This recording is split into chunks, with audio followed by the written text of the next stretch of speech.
Steelers Nation, take a deep breath, because the moment has arrived. This is one of those weeks that define a team's DNA, when the black and gold has to prove that every move, every trade, every decision made along the way was for games like this. The defense is healthy, sharp, and ready to face a challenge that might look simple on paper, but we know it never is. A veteran quarterback on the other side, dangerous receivers, and an offensive line that's about to feel the weight of Pittsburgh's trenches. Everything this team has built, the mindset Tomlin preaches, pressure, discipline, and confidence, is about to be tested. So go ahead and drop a like, because what's coming is going to be intense. And I want to hear from you in the comments. Do you trust this secondary to dominate the game? Steelers Nation, I want your take. Drop your thoughts below. I'll be replying to everyone, because there's nothing better than hearing from the real voice of this team. You guys. My friends, Thursday night is going to be black, gold, and intense. The Pittsburgh Steelers built this secondary for moments like this. When Omar Khan pulled the trigger on trading for Jalen Ramsey, when they brought in Darius Slay and committed to Joey Porter Jr. as the future face of the cornerback room, it wasn't about hype. It was about matchups. Matchups like Jamar Chase and T. Higgins. This week, that plan gets tested, and it's not Joe Burrow under center. It's Joe Flacco, a name that still echoes through Pittsburgh for all the years he's made life miserable in black and gold. But this time, things are different. On paper, the Steelers' secondary looks as ready as it's been in years. Ramsey's back healthy. Slay's veteran leadership is steadying the group. Joey Porter Jr. is maturing before our eyes, learning how to walk that fine line between aggression and composure. And against a Bengals offense that has 2 elite wideouts and no real running game to lean on, the stage is perfectly set for this defense to dictate the pace. Alan Saunders said it well. You never really feel good about facing Chase and Higgins, but this is as well prepared as a Steelers secondary has been in a long time. What makes this matchup fascinating isn't just the talent, it's the contrast. Flacco's a stationary quarterback. Always has been. He's not going to beat you with his legs. And at this point in his career, he doesn't move much at all. So, the Steelers' edge rushers, Watt, Highsmith, Herbig, Hayward, Benton, don't need to chase shadows. All they need is one extra second, one more hesitation forced by tight coverage downfield. And that's when this defense does what it does best, turn pressure into panic. But here's the catch. Flacco might be old, but he's no rookie. He reads defenses fast, and when he's in rhythm, he still throws one of the better deep balls in the game. Against Green Bay last week, he started to look like the same veteran who once picked the Steelers apart with Baltimore. Pittsburgh knows that. Joey Porter Jr. even mentioned that the team learned a lesson last year when they faced Flacco unexpectedly and weren't fully prepared for his style. This time,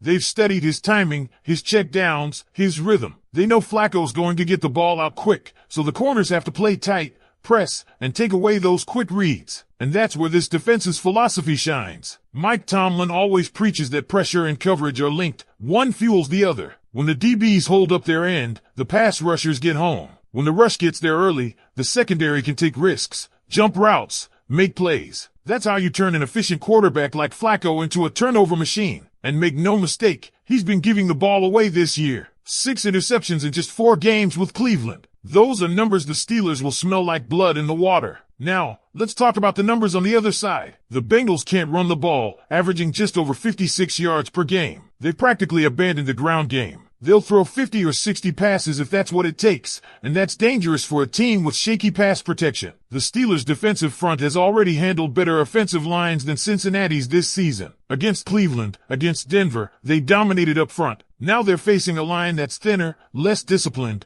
and protecting a quarterback who moves like a statue. That's why this matchup feels like a perfect storm. The corners just need to buy time. Make Flacco hold the ball that extra heartbeat. Because if he does, that's when the pocket collapses, Herbig coming off the edge, Watt bending around the tackle, Hayward or Benton shooting the gap inside. Every second of hesitation is an invitation for disaster. But don't let the confidence fool you. This secondary still has something to prove. Slay's had his ups and downs in man coverage early this year. Ramsey, though healthy, is still settling into his rhythm after injury. And Joey Porter Jr., as talented as he is, still needs to show he can handle elite receivers without drawing penalties. He's physical, sometimes too physical. Against Chase and Higgins, the margin for error is razor thin. One mistimed jam, one tug of the jersey, and it's a free 15 yards. That can't happen. If they get this right, though, if they can contain those two without giving up the big play, this could be the game that defines the new identity of the Pittsburgh defense. Remember, they already went toe-to-toe with Justin Jefferson and Jordan Addison earlier this year. Both topped 100 yards, sure, but they didn't take over the game. The Steelers contained them, forced field goals, and ultimately won. If they can do that again against Chase and Higgins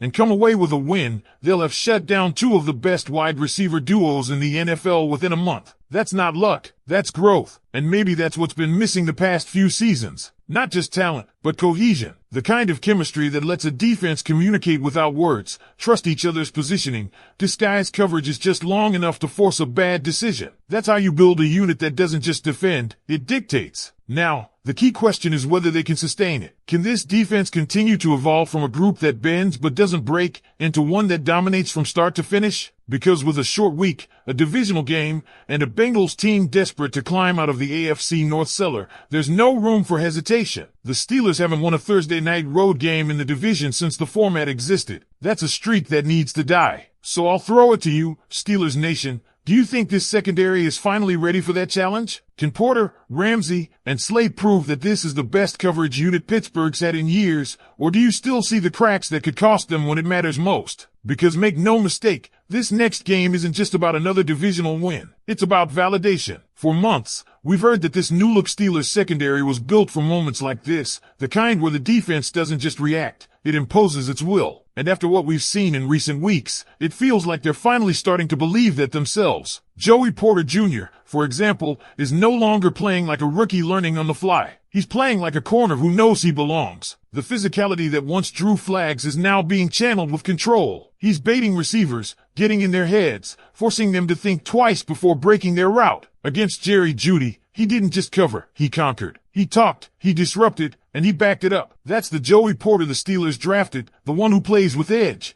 but now adds discipline to the mix. And if he can bring that same intensity to his duel with T. Higgins, it could tilt the field. Then there's Jalen Ramsey, coming off injury, still on a pitch count, yet already making his presence felt. You could see it in the last game, the way he disguised coverage, slid from safety to slot, blitzed off the edge like a missile. 2 crucial sacks in limited snaps, one of which completely flipped momentum. This is why Pittsburgh wanted him. Not just for what he brings in coverage, but for his football IQ, his versatility, his leadership. Miami didn't want him anymore, but Pittsburgh turned him into a weapon. And don't overlook Darius Slay. He's taken criticism this year for some shaky one-on-one moments, especially against Garrett Wilson in Week 1, but he's adjusting to a defense that asks him to play a lot more man, a lot more press. Against an opponent like Cincinnati, that experience matters. Chase loves to use leverage, to find the blind spots in a corner stance, to manipulate space. Slay's seen that 100 times in his career. He won't win every rep, but he won't panic either. That's the difference between a corner who guesses and a corner who trusts the scheme. And that's where this week's real chess match unfolds. The Bengals offense, with Flacco under center, won't suddenly become explosive again. But what they will do is test communication. Flacco's entire rhythm depends on reading coverages pre-snap,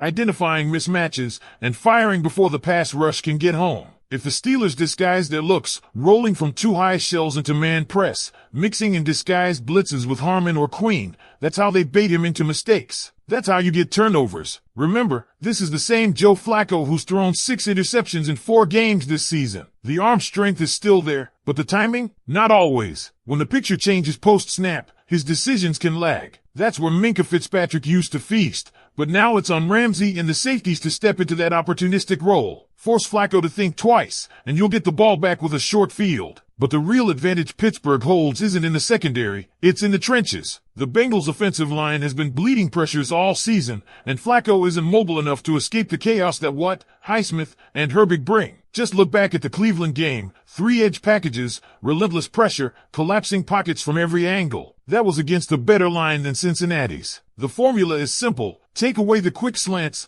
press the wide outs, and force Flacco to hold onto the ball. Once he does, it's game over. And this defense knows it. You could feel it in the locker room after the Browns game, a quiet confidence, the kind that only comes when the whole unit understands its identity. They don't need turnovers to win, but when they get them, they bury teams. Against Cleveland, they didn't need one because the Browns could barely move the ball. But that won't be the case against Cincinnati. The Steelers will need to force mistakes, and the opportunity is there. What's encouraging is how connected every level of this defense looks right now. The front is getting home faster, but it's the coverage behind them that's buying those extra seconds. It's symbiotic, the kind of balance that's been missing for years. When Flacco looks up and sees every window closed, he'll hesitate. And the second he does, what will be there? Speaking of what, he's not chasing stats this season. He's chasing impact. You can see it in his discipline, in the way he's playing within the structure of the defense. He's not freelancing. He's not over-pursuing. He's trusting the system. That's why the pressure is coming from everywhere.